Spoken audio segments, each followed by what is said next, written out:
Hello, Radhe Radhe, Ram Ram सभी को। Welcome to teaching career. आज हम क्लास 51, 52 एंड 53 का रिवीजन करेंगे और इससे पहले की क्लासेस सबका प्लेलिस्ट मैंने बना दिया है। इसकी पीडीएफ अगर आपको चाहिए तो टीचिंग करियर के टेलीग्राम चैनल पर मिल जाएगी। टेलीग्राम का लिंक चैनल के डिस्क्रिप्शन बॉक्स में दिया हुआ है। ठीक है, तो चलिए स्टार्ट करते हैं हम क्लास को। परसीमन आयोग, इसको सीमा आयोग भी बोलते हैं। डिलिमिटेशन कमीशन, ठीक है। सीटों की संख्या इज इक्वल टू निर्वाचन क्षेत्रों की संख्या। निर्वाचन क्षेत्रों की सीमा तय करना ये किसका काम होता है? परिसीमन आयोग का कार्य होता है। लोकसभा विधानसभा के क्षेत्रीय प्रतिनिधित्व और इनका मुख्य आधार क्या होता है? वहाँ की पॉपुलेशन यानी कि जनसंख्या। सबसे बड़ा लोकसभा क्षेत्र देखा जाए तो क्या है? मल्काजगिरी तेलंगाना का है, जहाँ पर 29 लाख की पॉपुलेशन है। वहीं दूसरा जो सबसे बड़ा लोकसभा क्षेत्र है वो गाजियाबाद है, यूपी का। लगभग 23 लाख की पॉपुलेशन है। सबसे छोटा लोकसभा क्षेत्र लक्षद्वीप है, जहाँ पर 47,000 पॉपुलेशन है।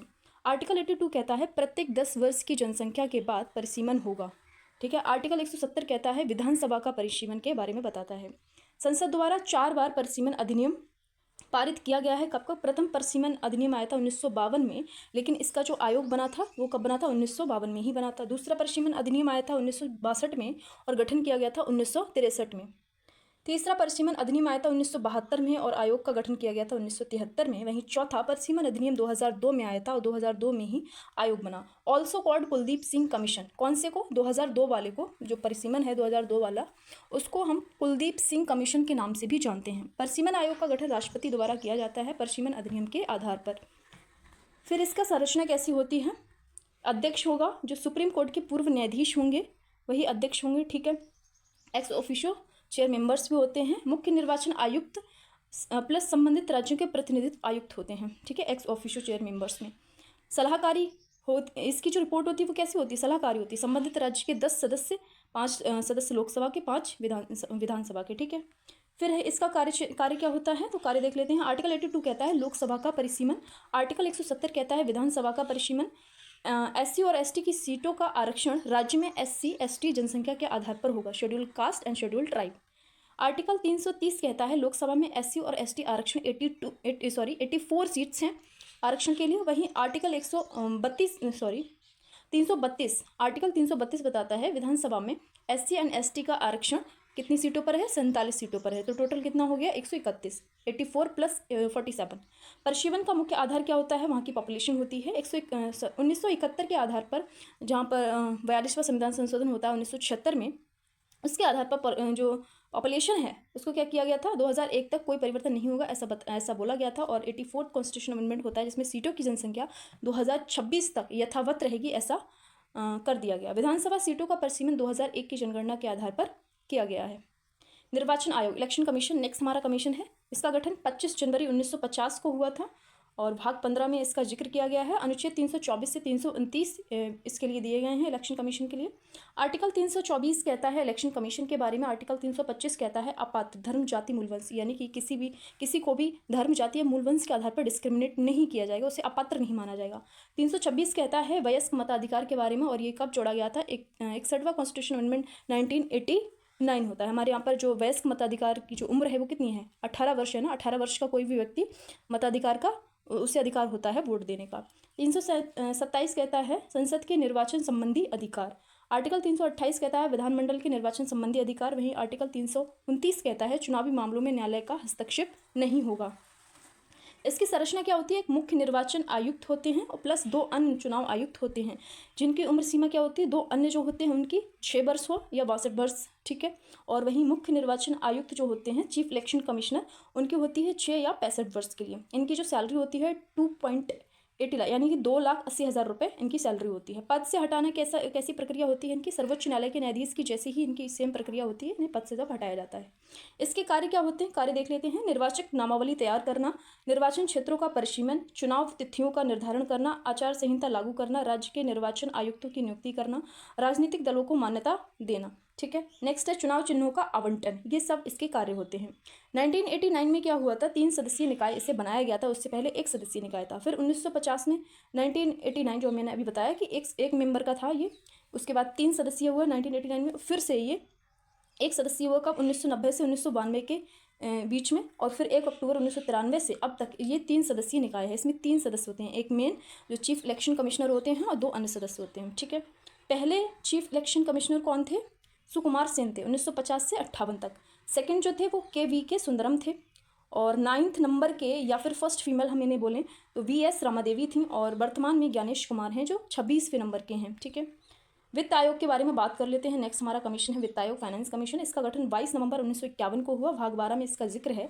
आर्टिकल 280 फाइनेंस कमीशन की बात करता है। Article 281 recommendation of finance commission यानी कि इसकी सिफारिशों की बात करता है। संरचना क्या होगी? इसमें एक अध्यक्ष होगा, 4 अन्य सदस्य होंगे। कार्यकाल राष्ट्रपति द्वारा तय किया जाता है। सदस्यों का कार्यकाल राष्ट्रपति द्वारा तय किया जाता है। लेकिन जो फाइनेंस कमीशन है उसका कार्यकाल 5 वर्ष होता है।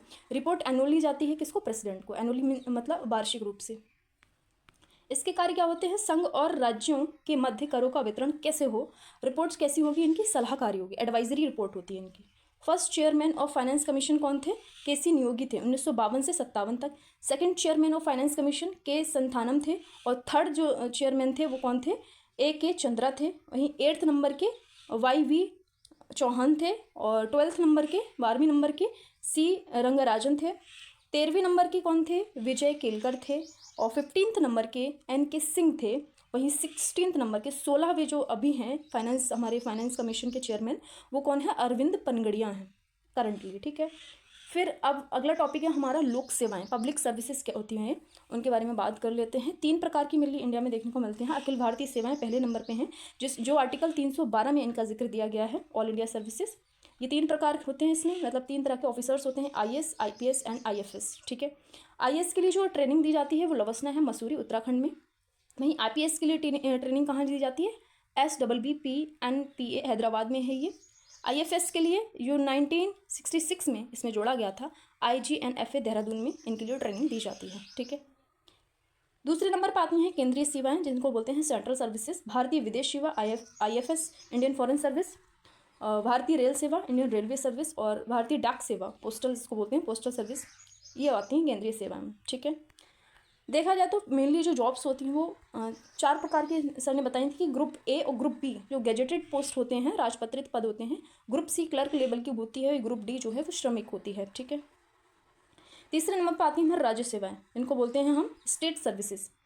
राज्य सिविल सेवा आती है, स्टेट सिविल सर्विस राज्य पुलिस सेवा, स्टेट पुलिस सर्विस आती है इसमें। ठीक है, अब मेन जो टॉपिक है वो है लोक सेवा, जिसको बोलते हैं संघ लोक सेवा आयोग, यूनियन पब्लिक सर्विस कमीशन। इसके बारे में बात कर लेते हैं। पार्ट 14 यानी कि भाग 14 में हमारे संविधान में इसका वर्णन किया गया है। आर्टिकल 315 से 323 इसके लिए दिए गए हैं। और स्ट्रक्चर क्या होता है इसका? एक अध्यक्ष होंगे और प्लस अन्य कुछ सदस्य होंगे, राष्ट्रपति द्वारा निर्धारित इन्हें किया जाता है। योग्यता क्या होगी? 10 वर्ष का अनुभव होगा, भारत या फिर राज्य सरकार के साथ इन्होंने कार्य किया हो।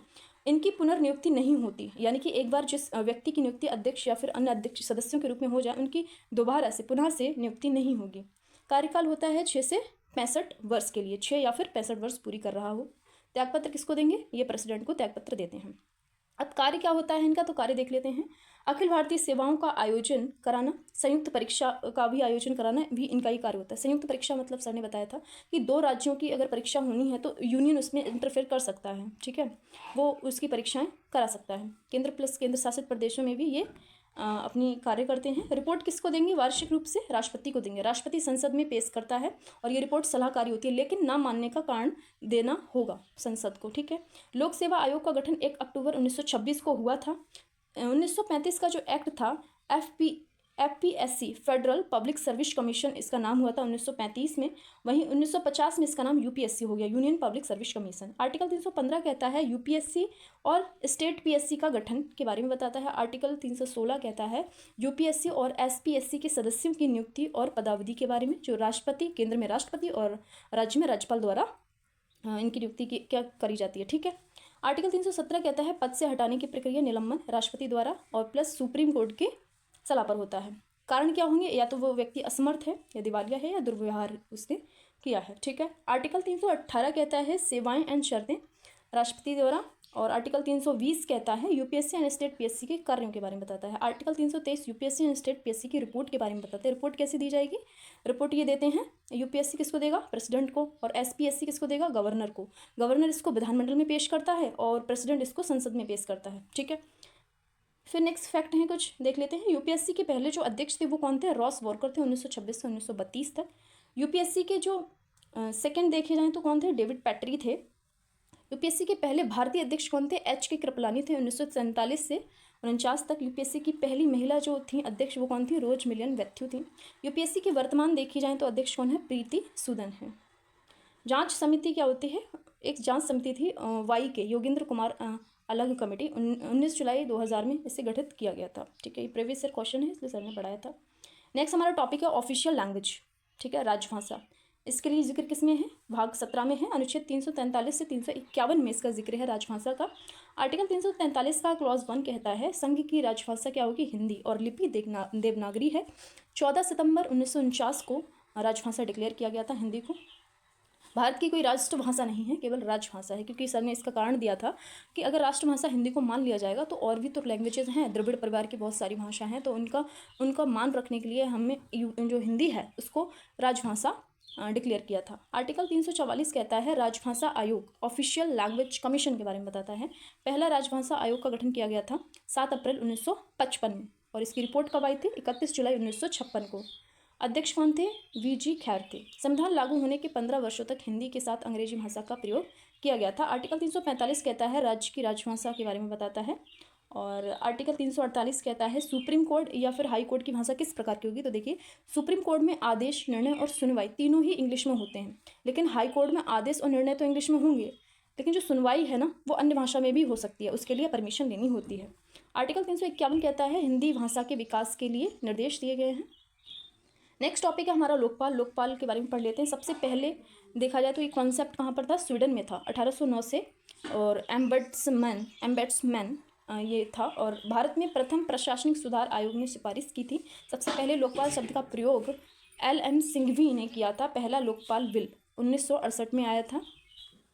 2013 में लोकपाल और लोकायुक्त अधिनियम के माध्यम से केंद्र में लोकपाल और राज्य में लोकायुक्त का प्रावधान किया गया था 2013 में। ठीक है, नियुक्ति कौन करेगा? राष्ट्रपति करेगा। सबसे पहले लोकपाल PC घोष थे, 2019 में बने। वर्तमान लोकपाल देखा जाए तो अजय माणिकराव खानविलकर हैं। कमेटी जो होती है उसमें कौन कौन होंगे, यानी कि लोकपाल की नियुक्ति करी जाएगी तो अध्यक्ष कौन होंगे? PM, सुप्रीम कोर्ट के CJI होंगे, लोकसभा स्पीकर होंगे और एक विधिवेत्ता होंगे। लोकपाल संस्था में एक अध्यक्ष प्लस 8 अन्य सदस्य होते हैं। तो 8 अन्य सदस्य क्या हैं? 50% न्यायिक पृष्ठभूमि से होते हैं और 50% SC या ST से होते हैं। जांच CBI के माध्यम से इसकी जांच की जाती है। और लोकायुक्त अधिनियम 1970 ओडिशा में, सर्वप्रथम लोकायुक्त 1971 में महाराष्ट्र में नियुक्त किए गए थे। नेक्स्ट हमारा टॉपिक है राष्ट्रीय अनुसूचित जाति आयोग के बारे में। राष्ट्रीय अनुसूचित जाति आयोग, इसका गठन 89th कॉन्स्टिट्यूशन अमेंडमेंट 2003 द्वारा 19 फरवरी 2004 को किया गया था।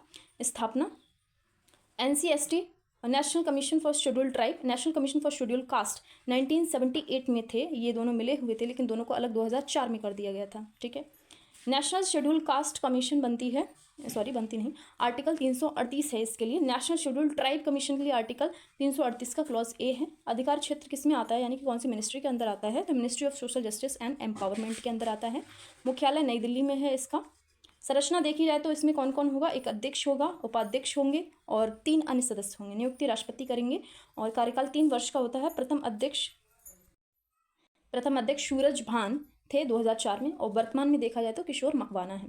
1978 में अध्यक्ष कौन थे? भोला पासवान शास्त्री थे। ठीक है, क्योंकि जब ये दोनों जो कमीशन थे वो मिले हुए थे, 2004 में अलग हुए थे। कार्य क्या है? अनुसूचित जातियों के संरक्षण, कल्याण तथा विकास और उनकी उन्नति के संबंध में कार्यों का निर्वहन करना। अनुसूचित जातियों के सामाजिक आर्थिक विकास की योजनाओं प्रक्रिया में भाग लेना और सलाह देना। अनुसूचित जातियों के अधिकारों और सुरक्षा उपायों से वंचित करने के संबंध में विशिष्ट शिकायतों की जांच करना भी इसी का कार्य है। यह अर्धन्यायिक संस्था है, इसे सिविल कोड की शक्ति प्राप्त होती है। राष्ट्रपति जो है संसद स्वीकृति अस्वीकृति का कारण बताना। और राष्ट्रपति रिपोर्ट किसको देंगे? संसद को, और संसद जब इसको स्वीकार कर ले या अस्वीकार कर दे तो उसका कारण बताना होगा संसद को। और राज्य में रिपोर्ट किसको जाती है? राज्यपाल को जाती है, और राज्यपाल विधानमंडल में इसको पेश करते हैं। सेम प्रोसेस यहाँ पर भी रहती है। नेक्स्ट हमारा टॉपिक है राष्ट्रीय अनुसूचित जनजाति आयोग, इसको बोलते हैं national commission for scheduled tribe. इसका गठन हुआ था 89th कॉन्स्टिट्यूशन अमेंडमेंट 2003 द्वारा 19 फरवरी 2004 में इसका गठन होता है। आर्टिकल 338 क्लॉज ए है इसके लिए। अधिकार क्षेत्र देखा जाए तो मिनिस्ट्री ऑफ ट्राइबल अफेयर्स के अंदर ये आता है। इसका हेडक्वार्टर दिल्ली में है। संरचना में देखा जाए तो एक अध्यक्ष होंगे, एक उपाध्यक्ष होंगे, 3 पूर्णकालिक सदस्य होंगे महिला सहित। इसमें महिला भी होती है। नियुक्ति कौन करेंगे? राष्ट्रपति। कार्यकाल 3 वर्ष है। प्रथम अध्यक्ष कुंवर सिंह टेकाम थे। वर्तमान देखा जाए तो अंतर सिंह आर्य देखने को मिलते हैं अध्यक्ष। ठीक है, इसका कार्य क्या होता है? सेम रहेगा। ये शेड्यूल ट्राइब के बारे में, उनके संरक्षण, कल्याण, विकास और उनकी उन्नति के अधिकारों या फिर हनन की जांच करती है और अधिकारों की उनका सपोर्ट करती है। पैसा एक्ट को लागू करना इसका कार्य है। सिविल कोड की शक्ति इसके पास भी होती है।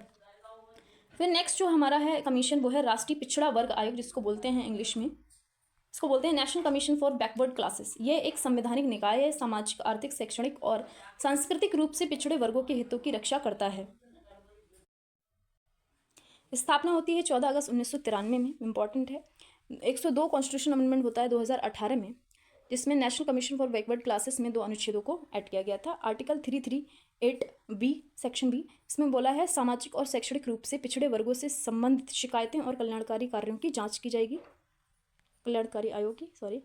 फिर लिखा है आर्टिकल 342 का क्लॉज ए, राज्य या फिर यूटीज में सामाजिक व शैक्षणिक रूप से पिछड़े वर्गों की निर्दिष्ट स्पेसिफाई करने की शक्ति किसको होगी? प्रेसिडेंट को होगी, राष्ट्रपति को होगी। अधिकार क्षेत्र देखा जाए तो ministry of social justice and empowerment के अंदर ये आता है। हेडक्वार्टर न्यू दिल्ली में है इसका। कंपोजिशन में देखा जाता तो एक चेयरमैन होंगे और एक वाइस चेयरपर्सन होंगे और 3 अन्य मेंबर्स भी होते हैं। अपॉइंटमेंट प्रेसिडेंट करेंगे, 3 वर्ष का इसका टेन्योर होता है। प्रथम चेयरपर्सन जो थे काका कालेलकर थे। करंट में देखा जाए तो हंसराज गंगाराम अहीर हैं। फर्स्ट बैकवर्ड क्लासेस कमीशन 29 जनवरी 1953 को जो थे चेयरपर्सन वो कौन थे? काका कालेलकर। इनके उपस्थिति में ये इसका गठन किया गया था। सेकेंड देखे जाए तो 1970 में BP मंडल थे और कार्य क्या होगा? बैकवर्ड की शिकायतों की जांच करना, उनके अधिकारों की रक्षा करना। यह एक अर्धन्यायिक संस्था है। सिविल कोड की शक्ति भी इसके पास है। वार्षिक रिपोर्ट किसको देते हैं? राष्ट्रपति को देते हैं। नेक्स्ट टॉपिक है हमारा राष्ट्रीय महिला आयोग, नेशनल कमीशन फॉर वुमेन। भारतीय संसद द्वारा 1990 में पारित एक्ट के तहत 31 जनवरी 1992 में गठित यह एक सांविधिक निकाय है। ठीक है, संवैधानिक नहीं बल्कि सांविधिक निकाय है। सांविधिक का मतलब है इसका जिक्र हमारे संविधान में नहीं दिया गया है, इसके लिए कोई आर्टिकल्स नहीं है। ठीक है, संरचना में देखा जाए तो इसके लिए एक अध्यक्ष होंगे, 5 अन्य सदस्य होंगे। इसमें किसी एक सदस्य का जो है SC या ST से होना चाहिए, यानी कि शेड्यूल कास्ट और शेड्यूल ट्राइब से होना, एक सदस्य का होना अनिवार्य है। नियुक्ति राष्ट्रपति करेंगे। कार्यकाल 3 वर्ष का होता है। प्रथम जो इसकी अध्यक्षता थी वो कौन थी? जयंती पटनायक थी। वर्तमान में श्रीमती विजय किशोर रहेटकर हैं। कार्य क्या होते हैं? महिलाओं के लिए सांविधिक जो अधिकार हैं, अधिकारों हेतु सुरक्षा और उपाय करना, महिला संबंधी कानून की समीक्षा करना, इससे सिविल न्यायालय की शक्ति भी प्राप्त होती है। नेक्स्ट हमारा जो टॉपिक है राष्ट्रीय अल्पसंख्यक आयोग, नेशनल कमीशन फॉर माइनॉरिटीज़, अल्पसंख्यकों के लिए जो कमीशन है। राष्ट्रीय अल्पसंख्यक आयोग 1992 के तहत 17 मई 1993 को स्थापित किया गया था। संरचना में देखा जाए तो एक अध्यक्ष होते हैं, एक उपाध्यक्ष होते हैं, 5 अन्य सदस्य होते हैं। इनमें से अध्यक्ष सहित 5 अन्य सदस्य जो हैं वो भी अल्पसंख्यक की कैटेगरी से होंगे। ठीक है, प्रथम अध्यक्ष थे सरदार अली खान, न्यायमूर्ति थे ये एक। ठीक है, ये पहले अध्यक्ष थे। वर्तमान में देखा जाए तो इकबाल सिंह लालपुरा हैं। अल्पसंख्यकों के इसका कार्य क्या होगा? अल्पसंख्यकों के सामाजिक, आर्थिक और शैक्षिक विनाश से संबंधित मुद्दों पर अध्ययन, अनुसंधान और विश्लेषण करना। अल्पसंख्यकों के संबंध में सेंट्रल गवर्नमेंट या फिर स्टेट गवर्नमेंट को एडवाइस देना, दोनों की ही एडवाइस देता है। नोट, भाषा और धर्म के आधार पर 2011 जनगणना के अनुसार देश की कुल जनसंख्या का 19.3% अल्पसंख्यक हैं। ठीक है, नेक्स्ट टॉपिक है राष्ट्रीय मानवाधिकार आयोग, नेशनल ह्यूमन राइट्स कमीशन। जन्मदाता कौन है? 2015 में ब्रिटेन का महान घोषणा पत्र, जिसको मैग्ना कार्टा भी बोलते हैं, वहाँ पर राष्ट्रीय मानवाधिकारों की बात की गई थी। पहला दस्तावेज रूप से देखा जाए तो, डॉक्यूमेंट रूप से देखा जाए तो यूरोप में 1525 में द 12 आर्टिकल्स में इसे प्रकाशित किया गया था। मानव अधिकारों की बात की गई थी। मानव अधिकारों की सार्वभौमिक घोषणा की गई थी UN के द्वारा, यूनाइटेड नेशन के द्वारा 10 दिसंबर 1948 को। उच्चायुक्त कार्यालय की स्थापना हुई थी वह UN 20 दिसंबर 1993 को। संयुक्त राष्ट्र परिषद देखो UN के द्वारा गठित किया गया था 15 मार्च 2006 को जेनेवा में, स्विट्जरलैंड में जो जेनेवा है। ठीक है, इसको बोलते हैं United nation human rights commission, human right council. संवैधानिक प्रावधान देखा जाए तो क्या है? इसकी स्थापना मानव अधिकार संरक्षण अधिनियम 1993 के प्रावधानों के तहत 12 अक्टूबर 1993 को स्थापित किया गया था, स्थापना हुई थी। ठीक है, और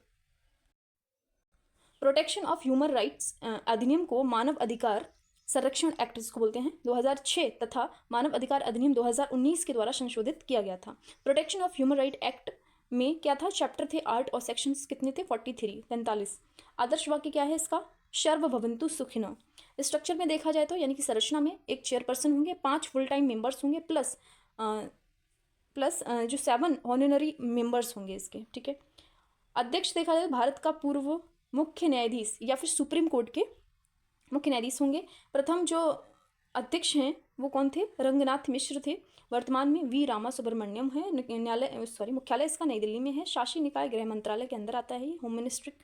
नियुक्ति देखी जाए तो राष्ट्रपति प्लस 6 सदस्यीय समिति सिफारिश करती है, तो राष्ट्रपति के द्वारा नियुक्ति की जाती है। और उच्च जो समिति बनी है 6 सदस्यीय, उसमें कौन कौन आएंगे, उस समिति में देखा जाए तो PM, Lok Sabha speaker, Rajya Sabha deputy chairman, leader of opposition both houses यानी कि लोकसभा और राज्यसभा के दोनों के अपोजिशन जो लीडर होंगे वो होंगे, यूनियन होम मिनिस्टर्स होंगे, ठीक है। कार्यकाल देखा जाए तो 3 वर्ष या फिर 70 वर्ष। कार्य क्या है इसका, मानवाधिकार उल्लंघनों की जांच, सुरक्षा, सिविल कोड स्थापित करने की इसके पास शक्ति होती है और न्यायिक अधिकार भी होते हैं। नेक्स्ट हमारा जो कमीशन है वो है केंद्रीय सतर्कता आयोग, सेंट्रल विजिलेंस कमीशन। स्थापना होती है 1964 में संथानम कमेटी की सिफारिश पर। प्रस्ताव देखा जाए तो 1 अप्रैल 1963 में आया था। सांविधिक दर्जा 1998 में एवं 2003 में संसद में विधेयक पारित करके 2004 में एजेंसी के रूप में सीवीसी की स्थापना करी गई थी, एक एजेंसी के रूप में। संरचना में देखा जाए तो एक अध्यक्ष होंगे प्लस 2 अन्य सदस्य होंगे। नियुक्ति राष्ट्रपति प्लस समिति, उस समिति में कौन कौन होंगे, पीएम, लोकसभा विपक्ष नेता होंगे प्लस होम मिनिस्टर होंगे, इनकी सिफारिश पर राष्ट्रपति करता है। कार्यकाल देखा जाए तो 4 वर्ष या फिर 65 वर्ष हो, इसके लिए 4 वर्ष है, ये चीज़ याद रखना, ठीक है। प्रथम अध्यक्ष कौन थे, तो NS राव थे। वर्तमान में देखा जाए तो श्री प्रवीण कुमार श्रीवास्तव है। हेडक्वार्टर न्यू दिल्ली में है। कार्य क्या होता है इसका, ऐसी शिकायतों की जांच करना जिसमें किसी अधिकारी पर भ्रष्टाचार का आरोप हो, ठीक है, करप्शन का आरोप हो किसी ऑफिसर पर, उसकी जांच करता है ये। केंद्र सरकार के मंत्रालय व प्राधिकरणों की सतर्कता पर नजर रखता है। रिपोर्ट किसको देगा, सीवीसी अपनी रिपोर्ट राष्ट्रपति को देते हैं और राष्ट्रपति इसको संसद में देते हैं, बोथ हाउसेज में, ठीक है। नेक्स्ट हमारा टॉपिक है केंद्रीय सूचना आयोग, जिसको बोलते हैं सेंट्रल इन्फॉर्मेशन कमीशन। इसकी स्थापना होती है 2005 में, सामुदायिक संस्था है ये। संरचना देखा जाए तो एक अध्यक्ष और 10 अन्य सदस्य जो हैं होते हैं, और अन्य सदस्य 10 होते हैं, लेकिन 10 से अधिक नहीं होने चाहिए, अधिक सदस्य नहीं, ठीक है, 10 से अधिक सदस्य। नियुक्ति कौन करेगा, राष्ट्रपति करेगा। समिति में कौन कौन होंगे, समिति की सिफारिश पर पीएम होंगे, ऑपोजिशन लीडर होगा प्लस यूनियन लीडर होगा प्लस यूनियन मिनिस्टर्स होंगे, ठीक है। कार्यकाल देखा जाए तो नॉट फिक्स्ड, लेकिन 65 वर्ष की आयु तक वो कार्य कर सकते हैं। जुरिस्डिक्शन देखा जाए तो extend to all central public authorities. Headquarter New Delhi में है। फर्स्ट चेयरपर्सन वजाहत हबीबुल्ला थे, और करंट में देखा जाए तो हीरालाल सामरिया हैं, फर्स्ट दलित हैं ये, ठीक है।